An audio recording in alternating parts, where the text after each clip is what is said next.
नमस्कार। स्वागत है आप सभी का यूपी पीएससी आरओ समीक्षा अधिकारी 2024 के री एग्ज़ाम प्रैक्टिस सेट 1 में। जैसे कि पिछले 4 वीडियोज़ में मैंने टोटल 60 क्वेश्चंस काफ़ी डीप सॉल्व कराए हैं। आइए यहाँ पे उसके आगे के क्वेश्चंस को डीपली देखते हुए आगे बढ़ते हैं। देखिए, क्वेश्चन नंबर 61 की अगर बात करूँ मैं, दिया गया है कि निम्नलिखित में से कौन सी कृष्णा नदी की सहायक नदियाँ हैं। 4 ऑप्शन दिए गए यहाँ पे: घाटप्रभा, तुंगभद्रा, भीमा, लक्ष्मण तीर्थ। ठीक है, हम बात कर रहे हैं कृष्णा नदी की। तो कृष्णा नदी की जो सहायक नदियाँ हैं वो बहुत सारी सहायक इसकी नदियाँ हैं। इसमें पहला नाम आता है तुंगभद्रा का। ठीक है, तुंगभद्रा इसकी सहायक नदी है। उसके बाद कोयना है, कोयना कृष्णा की सहायक नदी है। कोयना के बाद से मालप्रभा है। ठीक है, मालप्रभा है। मालप्रभा के बाद से घाटप्रभा है। ये घाटप्रभा यहाँ दिया गया है। घाटप्रभा के बाद से भीमा भी है और मूसी है। इस तरीके से और भी बहुत सारी नदियां हैं जो कृष्णा नदी की सहायक नदी बनती है। बात करें यहाँ पर लक्ष्मण तीर्थ की, लक्ष्मण तीर्थ की। ठीक है,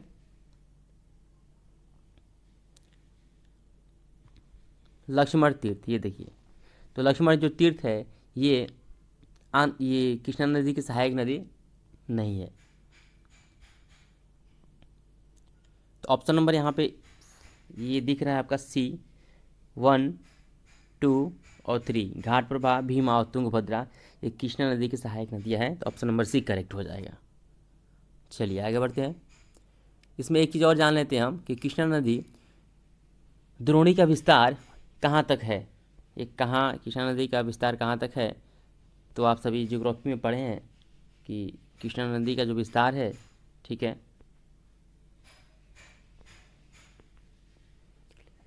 वो महाराष्ट्र, ठीक है, महाराष्ट्र वाला जो एरिया है, महाराष्ट्र हो गया, कर्नाटका हो गया, कर्नाटका हो गया, कावेरी की कर्नाटका के बाद से आप ये देख सकते हैं कि तेलंगाना हो गया। ठीक है, तेलंगाना हो गया और आंध्र प्रदेश हो गया, आंध्रा।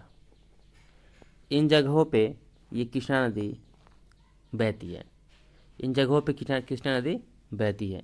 ठीक है, तो इस हिसाब से देखा जाए तो कृष्णा नदी का विस्तार कहाँ तक है, मैंने आपको बताया। कृष्णा नदी द्रोणी का विस्तार महाराष्ट्र, कर्नाटका, तेलंगाना और आंध्र प्रदेश में है। ठीक है, इसको याद रखिएगा। इसके अलावा एक और हम बात करें आपके सामने, जैसे कि लक्ष्मण तीर्थ हमने बताया आपको, लक्ष्मण तीर्थ कृष्णा नदी की सहायक नदी नहीं है। तो मन में ये सवाल उठ सकता है कि लक्ष्मण तीर्थ फिर किसकी नदी है। तो ये जो कावेरी नदी है ना, कावेरी की सहायक नदी है। ये कावेरी की सहायक नदी है लक्ष्मण तीर्थ। चलिए इसको ध्यान में रखिएगा। क्वेश्चन नंबर 61 के बाद हम आते हैं 62 पे।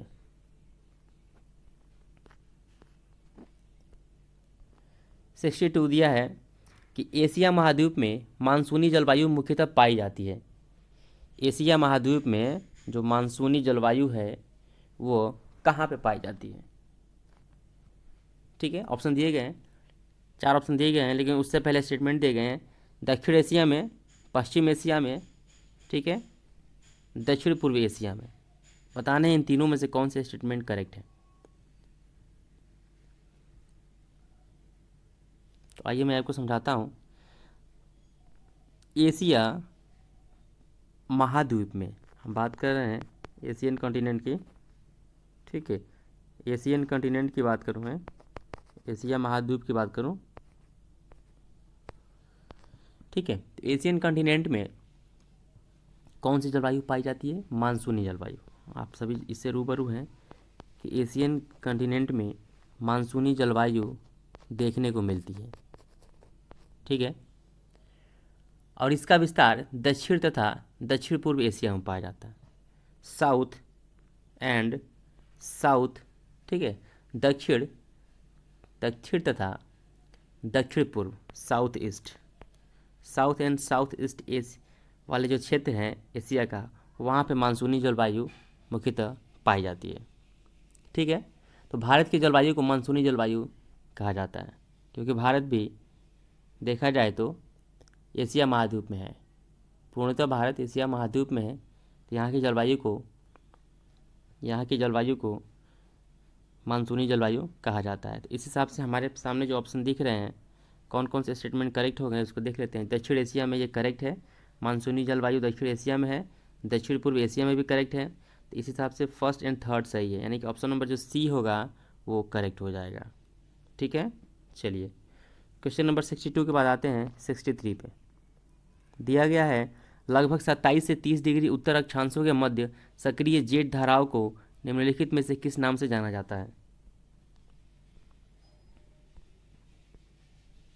27 डिग्री से 30 डिग्री उत्तर अक्षांश, ठीक है, 27 डिग्री से 30 डिग्री उत्तरी अक्षांश की बात की जाए, जैसे कि आप सभी लोग पढ़े हैं, अर्थ का जो विस्तार होता है ये इक्वेटर होता है 0 डिग्री, इसके बाद ये नॉर्थ पोल होता है और ये साउथ पोल होता है।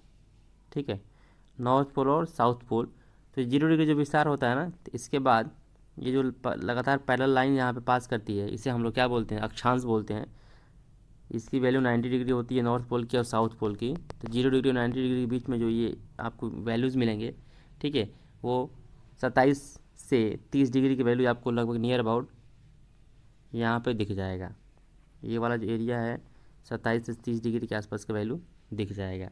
तो उत्तरी अक्षांश की बात की जा रही है, यानी कि इस वाले एरिया की बात की जा रही है, क्योंकि ये दक्षिणी गोलार्ध हो गया, साउदर्न हेमिस्फीयर हो गया, और इधर वाला जो पार्ट होता है, ये जो लाइन होती है, ठीक है, इसे हम लोग विषुवत बोलते हैं। पृथ्वी को 2 भागों में बांट देती है, ऊपर वाले को नॉर्दर्न हेमिस्फीयर बोलते हैं और नीचे वाले को एरिया को साउदर्न हेमिस्फीयर बोलते हैं, दक्षिणी गोलार्ध और उत्तरी गोलार्ध। उत्तरी गोलार्ध में ट्रॉपिक ऑफ कैंसर यानी कर्क रेखा पाया जाता है, और दक्षिणी गोलार्ध में मकर रेखा पास होता है। खैर, ये रही इसकी जानकारी, हम इसको बताते हैं। इस क्वेश्चन नंबर 63 को देखिए, 27 डिग्री से 30 डिग्री उत्तरी अक्षांश के मध्य एक सक्रिय जेट धाराएं बहती है। तो 27 डिग्री से 30 डिग्री जो लैटिट्यूडनल पॉइंट है, वहाँ पे एक एक्टिव जेट स्ट्रीम देखने को मिलता है। ठीक है, तो उसको निम्नलिखित में से किस नाम से जाना जाता है। जो सक्रिय जेट धाराएं बहती है उसको किस दूसरे नाम से जाना जाता है। यहाँ पे ऑप्शन दिए गए हैं, देखिए, उष्णकटिबंधीय पूर्वी जेट स्ट्रीम, उष्णकटिबंधीय पश्चिमी जेट स्ट्रीम, उपोष्णकटिबंधीय पश्चिमी जेट स्ट्रीम और शीतोष्णकटिबंधीय पूर्वी जेट स्ट्रीम। आइए मैं इसको समझाता हूँ। हम बात कर रहे हैं यहाँ पे जेट धाराएं की लगभग, तो जेट धाराएं जो होती है ये लगभग 27 डिग्री से लेके जेट धाराएं, ठीक है, ये 27 डिग्री से लेके 30 डिग्री उत्तर अक्षांशों के बीच बहती है। इसी कारण इन्हें उपोष्णकटिबंधीय पश्चिमी जेट धाराएं कहा जाता है। उपोष्णकटिबंधीय पश्चिमी जेट धाराएं कहा जाता है। ठीक है, इनका जो लैटिट्यूडनल पॉइंट है 27 से 30 डिग्री है, जिसके कारण इसको उपोष्णकटिबंधीय पश्चिमी जेट स्ट्रीम धाराएं बोलते हैं। भारत में ये जेट धाराएं ग्रीष्म ऋतु को छोड़कर पूरे वर्ष हिमालय के दक्षिण में प्रवाहित होती है। अगर गर्मी के दिनों को छोड़ दिया जाए तो पूरे टाइम ये हिमालय वाला जो क्षेत्र है ना, हिमालय का जो दक्षिणी भाग है उसमें ये फ्लो होती है। ठीक है, हिमालय के साउदर्न जो एरिया है, इस साउदर्न एरिया में पूरे साल फ्लो करती है अगर ग्रीष्म ऋतु को छोड़ दिया जाए तो। एक और इससे संबंधित फैक्ट आपको बता दूं मैं कि इस पश्चिम प्रवाह के द्वारा अगर हम बात करें, हिमालय के दक्षिण में तो बहती है, लेकिन इस पश्चिम प्रवाह के द्वारा देश के उत्तर एवं उत्तर पश्चिमी भाग में चक्रवाती विक्षोभ आते हैं। आपने चक्रवाती विक्षोभ का नाम सुना होगा, साइक्लोन का नाम सुना होगा। ठीक है, तो इस पश्चिमी जेट के माध्यम से उत्पन्न होता है चक्रवाती विक्षोभ, साइक्लोनिक विक्षोभ कह सकते हैं, चक्रवाती विक्षोभ इसके माध्यम से उत्पन्न होता है। ठीक है, या इसको ध्यान में रखिएगा, चक्रवाती विक्षोभ। चलिए आगे बढ़ते हैं, तो ऑप्शन नंबर सी करेक्ट हो जाएगा। 64 की मैं बात करूं, जनगणना के संदर्भ में निम्नलिखित कथनों पर विचार करना है आपको। पहला दिया गया है 1881 में पहली बार एक संपूर्ण जनगणना की जाती है और उसी समय से प्रत्येक 10 वर्ष पर जनगणना होती है। दूसरा दिया गया है भारतीय जनगणना जनसांख्यिकी सामाजिक तथा आर्थिक आंकड़ों का सबसे बृहद स्रोत है। 4 ऑप्शन है, बताने हैं कौन से यहाँ पे कथन सत्य है। देखिए हमारे सामने प्रश्न है जनगणना से संबंधित। जनगणना से संबंधित प्रश्न है कि जनगणना के संदर्भ में कौन से स्टेटमेंट यहाँ पे सही दिए गए। एक निश्चित समय अंतराल में, एक निश्चित टाइम पीरियड में जनसंख्या की आधिकारिक गणना ही जनगणना कहलाती है। जनगणना का मतलब होता है कि एक निश्चित टाइम पीरियड में, ठीक है, पॉपुलेशन की काउंटिंग की जाती है, वो जनगणना कहलाती है। 10 सालों में इसकी काउंटिंग की जाती है, 10 सालों में एक बार, ठीक है, 10 सालों में एक बार काउंटिंग की जाती है इसकी। स्टार्टिंग में इसका टाइम पीरियड 10 साल नहीं थी, ये वेरी बहुत समय टाइम पे ये वेरी करता गया। भारत में जनगणना की स्टार्टिंग कब होती है, ये भी सवाल बन सकता है, तो बता देते हैं। भारत में सबसे पहले 1872 में, 1872 में भारत में जनगणना स्टार्ट की जाती है, ठीक है। हालांकि वर्ष 1881 में पहली बार एक संपूर्ण जनगणना की गई थी, लेकिन ये पूरी तरह से कंप्लीट जनगणना नहीं थी, कंप्लीट काउंटिंग नहीं थी। तो कंप्लीट काउंटिंग पूछा जाएगा तो 1881 ऑप्शन में आप टिक करेंगे, ठीक है। और जब कंप्लीट काउंटिंग की जाती है, जनगणना की जाती है 1881 में, उसी समय में प्रत्येक 10 वर्ष पर जनगणना होने का सिलसिला स्टार्ट हो जाता है। 1881 के बाद से 10 साल में जनगणना होना स्टार्ट हो जाता है। भारतीय जनगणना जनसांख्यिकी की बात की जाए, भारतीय जनगणना जनसांख्यिकी की बात करूं, सामाजिक तथा आर्थिक आंकड़ों का सबसे बृहद स्रोत माना जाता है, ठीक है। ये सामाजिक और जनसांख्यिकी तथा आर्थिक आंकड़ों का बृहद स्रोत माना जाता है। इस हिसाब से देखा जाए तो ये सेकेंड स्टेटमेंट करेक्ट है। और 1881 में पहली बार एक संपूर्ण जनगणना होती है और उसके बाद से प्रत्येक 10 सालों में ये जनगणना काउंट होती है, तो पहला स्टेटमेंट भी करेक्ट है, यानी कि पहला और दूसरा दोनों यहाँ पे सही है।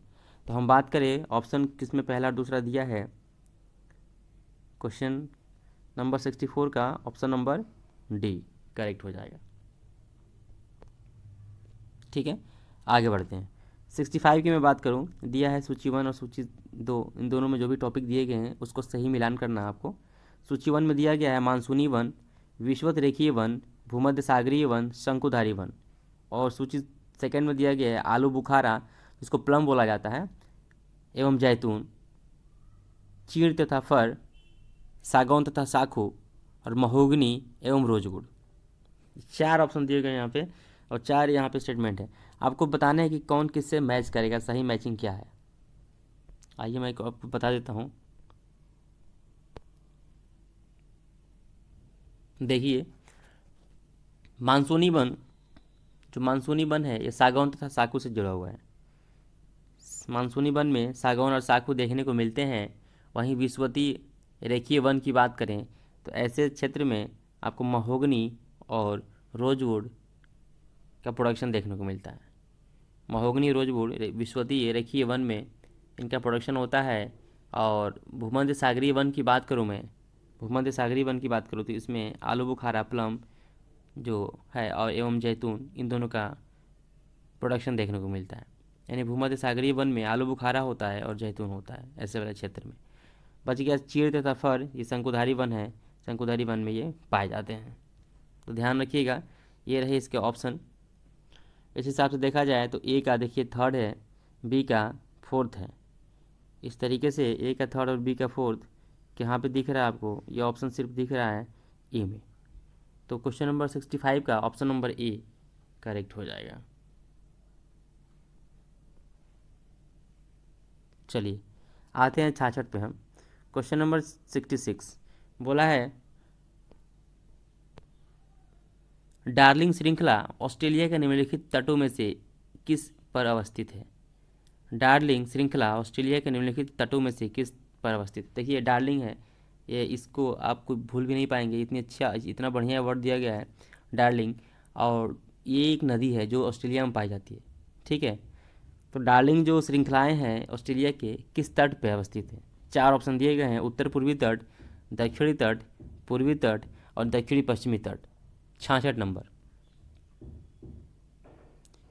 तो ये डार्लिंग श्रृंखला जो है ना ऑस्ट्रेलिया के दक्षिण पश्चिमी तट पे अवस्थित है। कहाँ पे है, दक्षिण पश्चिमी तट पे अवस्थित है। इसका विस्तार उत्तर दक्षिण दिशा में स्थित है।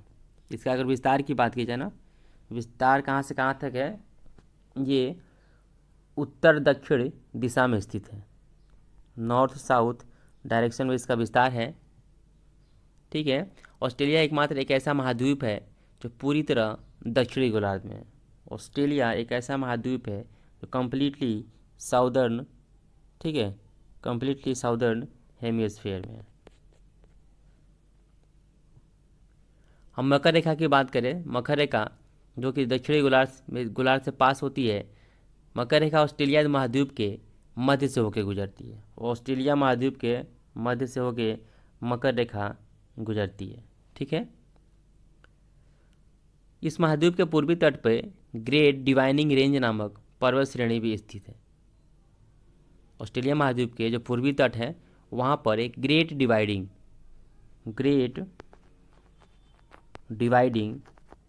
ठीक है, ग्रेट डिवाइडिंग नामक एक रेंज पर्वत श्रेणी है। ग्रेट डिवाइडिंग नामक एक माउंटेन श्रेणियाँ यहाँ पे पाई जाती है, ध्यान रखिएगा। तो ये रहे इसके इंफॉर्मेशन। चलिए क्वेश्चन नंबर 66 के बाद हम आते हैं क्वेश्चन नंबर 67 पे। हम बात करें निम्नलिखित में से कौन सा सुमेलित नहीं है।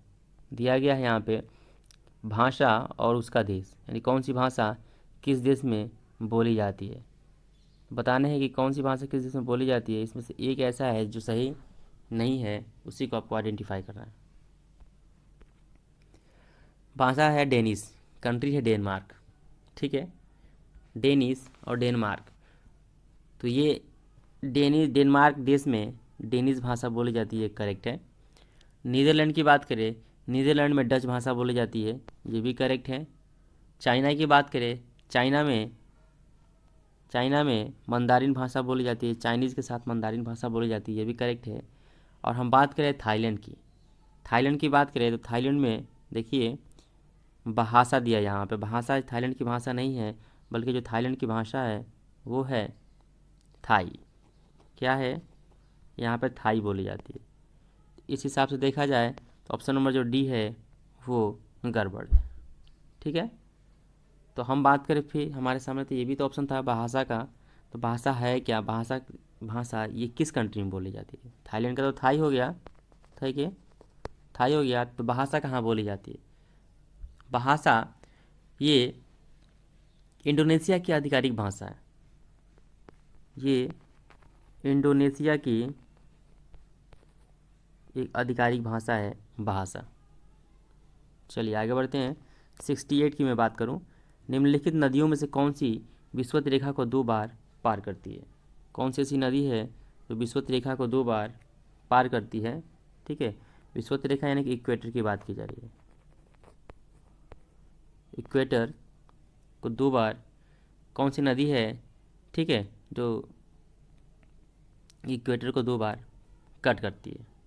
जायरे, नाइजर, नील और अमेजन, 4 ऑप्शन दिए गए यहाँ पे। जायरे, नाइजर, नील और अमेजन। देखिए मैं बता दूं आपको कि अफ्रीका की कांगो जायरे नदी मध्य अफ्रीका से बहते हुए विषुवत रेखा को 2 बार काटती है। इक्वेटर को 2 बार काटने वाली जो नदियां हैं वो है जायरे, ठीक है, जो बीचों बीच से काटती है, जायरे, कांगो, जायरे प्लस कांगो। ये 2 नदियाँ अफ्रीका की, जायरे कांगो वो वहाँ के मध्य अफ्रीका में बहती है और विषुवत रेखा को 2 बार काटती है। इसकी लंबाई लगभग 4,670 किलोमीटर लंबी है ये नदियाँ। ठीक है, ये निकलती कहाँ से है। 4,670 किलोमीटर लंबी नदी यह अफ्रीकी उच्च भूमि से निकलती है। अफ्रीका की उच्च भूमि से निकलकर और जहाँ मिलती कहाँ पे है, कहाँ पे जाके गिरती है, तो अटलांटिक महासागर में। अटलांटिक महासागर में जाके ये जायरे कांगो नदियाँ जाके गिर जाती है, जो विषुवत रेखा को 2 बार कट करती है। ठीक है, अगर हम बात करें यहाँ पे तो ऑप्शन नंबर यहाँ पे दिख रहा है आपको ए, सिर्फ जायरे दिया है, नील, नाइजर, अमेजन ये नहीं होगा, तो ऑप्शन नंबर जो ए है वो करेक्ट है।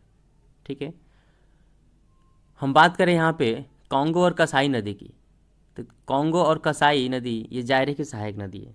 जायरे की सहायक नदियाँ, एक कॉन्गो है, ठीक है, और एक कसाई है, ठीक, जायरो की सहायक नदी है।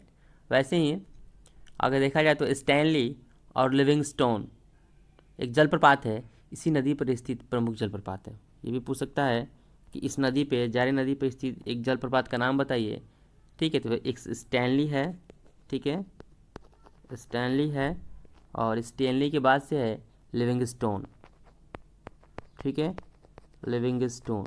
ये देखिए अभी क्रिकेटर हैं ये लिविंगस्टोन, आईपीएल में जो खेल रहे थे, इसको इससे याद, इससे इनका नाम याद रहेगा, लिविंगस्टोन। और ये एक पहला नंबर है स्टैनली। चलिए आगे बढ़ते हैं 69 पे। भारत में हरित राजमार्ग नीति कब शुरू की गई है? भारत में हरित राजमार्ग नीति कब शुरू की गई थी? ऑप्शन दिए गए हैं 15, 17, 19 और 20। 2015 से लेकर 2020 का ये 4 ऑप्शन दिए गए हैं, आपको डिसाइड करना है कि कौन से यहाँ पे सही है। देखिए मैं बता देता हूँ, तो ऑप्शन नंबर ए है 2015, ये करेक्ट है। 2015 यहाँ पे करेक्ट है, और क्यों करेक्ट है इसके पीछे का वजह बताता हूँ। हरित राजमार्ग नीति है क्या? हरित राजमार्ग नीति की शुरुआत कब हुई? हरित राजमार्ग नीति की शुरुआत सड़क परिवहन एवं राजमार्ग मंत्रालय द्वारा सितंबर 2015 में की जाती है। कब की जाती है? सितंबर 2015 में ये की जाती है, ठीक है, परिवहन एवं राजमार्ग मंत्रालय द्वारा। इस परियोजना का उद्देश्य राज्यों में सुरक्षित और हरित राजमार्ग गलियारों को विकसित करना था। राज्य में सुरक्षित और हरित राजमार्ग हो, वो भी गलियारों के साथ, ठीक है, और सुरक्षित प्रौद्योगिकी के क्षेत्र में, सेफ टेक्नोलॉजी के क्षेत्र में मंत्रालय की जो क्षमता है उस क्षमता का विस्तार करना होता। इसलिए ये हरित राजमार्ग नीति 2015 में शुरू की जाती है। इस परियोजना की प्रमुख विशेषताएं ये भी थी कि देश में राजमार्ग गलियारों में हरियाली को बढ़ावा देना। किसको? हरियाली को बढ़ावा देना भी, हरियाली को बढ़ावा देना भी इसका एक प्रमुख उद्देश्य था।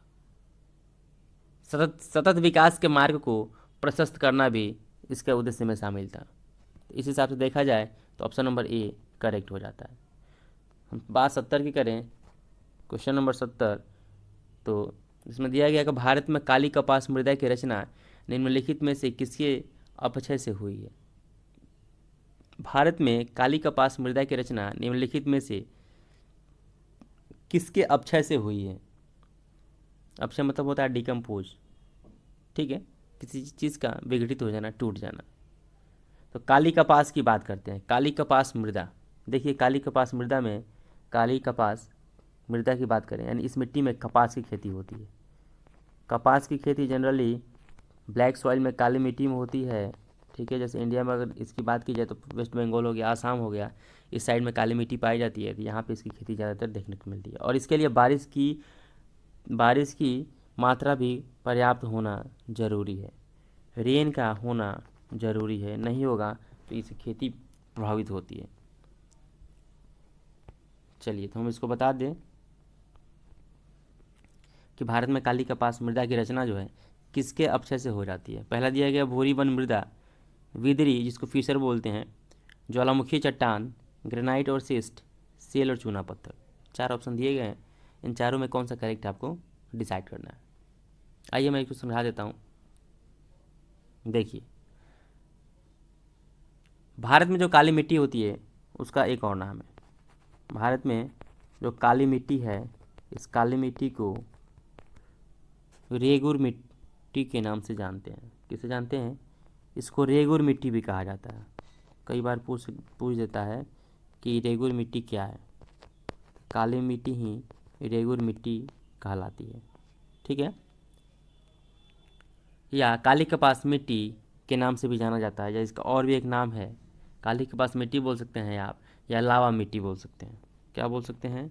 लावा मिट्टी बोल सकते हैं।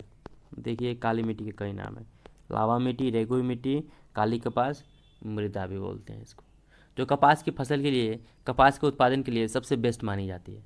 मैंने आपको बताया इस मृदा को कम सिंचाई की आवश्यकता होती है। इस मृदा में सिंचाई की ज़्यादा ज़रूरत नहीं होती है, क्योंकि ये मृदा नमी को रोक कर रखने में सक्षम है, नमी को रोक के रखती है। काली मिट्टी की बात करें तो ये अपने आप में परिपक्व होती है, खास तौर पे दक्कन के जो पठारीय क्षेत्र है या वहाँ पे ये पाई जाती है। काली मिट्टी पाई कहाँ जाती है? जो डेक्कन प्लेट्यू है ना, डेक्कन प्लेट्यू में, दक्कन के पठारों में ये पाई जाती है, दक्कन पठारों में पाई जाती है। इसके पास मिट्टी को एब्जॉर्ब करने की क्षमता होती है, मिट्टी को एब्जॉर्ब करने की क्षमता इसमें तगड़ी होती है। देखा गया तो ये मुख्यतः ये पठारी क्षेत्र में तो पाई ही जाती है। इसके साथ भारत में इस मृदा का विकास विदरी ज्वालामुखी प्रक्रिया द्वारा बेसाल्ट चट्टान से निर्मित संरचना से हुई है। विदरी फिसर ज्वालामुखी चट्टानों के द्वारा, ठीक है, बेसाल्ट चट्टान के, जो बेसाल्ट चट्टान है ना, इसी से निर्मित हुई है। तो ये करेक्ट है यहाँ पे। उसके बाद हम बात करें, इस मृदा में चूने, लौह, मैग्नीशियम और एल्यूमिना के तत्व काफ़ी मात्रा में पाए जाते हैं। चूने भी पाए जाते हैं, लोहा भी पाया जाता है, मैग्नीशियम पाया जाता है, चूना पाया जाता है, सेल पाया जाता है। ठीक है, चूना पत्थर की बात करें, चूना पत्थर की हम बात करें, देखिए चूना पत्थर है तो सेल नहीं है, यहाँ पे सिर्फ चूना पाया जाता है, चूना पाया जाता है लेकिन सेल नहीं पाया जाता, इसलिए ऑप्शन ये गड़बड़ हो जाएगा। ग्रेनाइट और सिस्ट है, ये भी गड़बड़ हो जाएगा, ये भी नहीं होगा। और बच गई हमारे पास भूरी वन मृदा, तो ये भी नहीं होगा। ऑप्शन नंबर बी जो है करेक्ट है। ठीक है, इसके विदरी फिसर ज्वालामुखी चट्टानों के अपघटन से काली कपास मृदा की संरचना होती है। अब इससे रिलेटेड कुछ और फैक्ट्स मैं आपको दे दूं। मैंने आपको बताया कि जो ये मृदा होती है, काली मिट्टी होती है, इसमें चूने पाए जाते हैं, चूने तो हैं ही, चूने के साथ साथ, ठीक है जी, चूने के साथ साथ इसमें लोहे पाए जाते हैं, लौह अयस्क पाया जाता है, लौह अयस्क पाया जाता है। इसके साथ आप देखेंगे मैग्नीशियम मिल जाएगा आपको, जिसका सिंबल Mg होता है, मैग्नीशियम मिल जाएगा, मैग्नीशियम के अलावा एलुमिना मिल जाएगा, ठीक है, एलुमिना, जिससे एल्युमिनियम निकलती है। ठीक है, ये तत्व काफ़ी मात्रा में पाए जाते हैं, लेकिन इसमें फास्फोरस, नाइट्रोजन तथा जैव पदार्थों की कमी रहती है। इसमें नाइट्रोजन, फास्फोरस और जैव पदार्थों की कमी देखने को मिलती है, यानी इसमें ये नहीं पाए जाते हैं। भारत में काली मिट्टी सर्वाधिक कहाँ पाई जाती है? सबसे ज़्यादा काली मिट्टी पाया जाने वाला जो क्षेत्र है, मैंने बताया आपको, यह महाराष्ट्र वाला जो रीजन है, यहाँ पर भी सबसे ज़्यादा पाया जाता है। जो महाराष्ट्र का रीजन है, कपास की खेती देखते हैं हम लोग, कपास की खेती भी तो होती है महाराष्ट्र साइड में, लेकिन पश्चिम बंगाल साइड में भी होती है और असम में भी होती है। तो सबसे ज़्यादा ये काली मिट्टी पाई जाती है महाराष्ट्र सेक्टर में। ठीक है, महाराष्ट्र राज्य में पाई जाती है। इसके अलावा गुजरात हो गया, MP हो गया, आंध्र प्रदेश हो गया, तमिलनाडु हो गया, पठारी क्षेत्र हो गया, मालवा का पठार हो गया, और कर्नाटक जैसे राज्यों में भी ये मिट्टी बहुतायत पाई जाती है। ये रहा इससे रिलेटेड डेटा। चलिए, क्वेश्चन नंबर 70 हो गया। और बाकी जो बचे हुए क्वेश्चन हैं मैं आपको नेक्स्ट वीडियो में दूंगा, क्योंकि वीडियो काफ़ी लंबी होती जा रही है। ठीक है, चलिए, तो इस वीडियो में सिर्फ इतना ही। मिलते हैं आपसे हम नेक्स्ट वीडियो में, तब तक आप रखिए अपना ख्याल।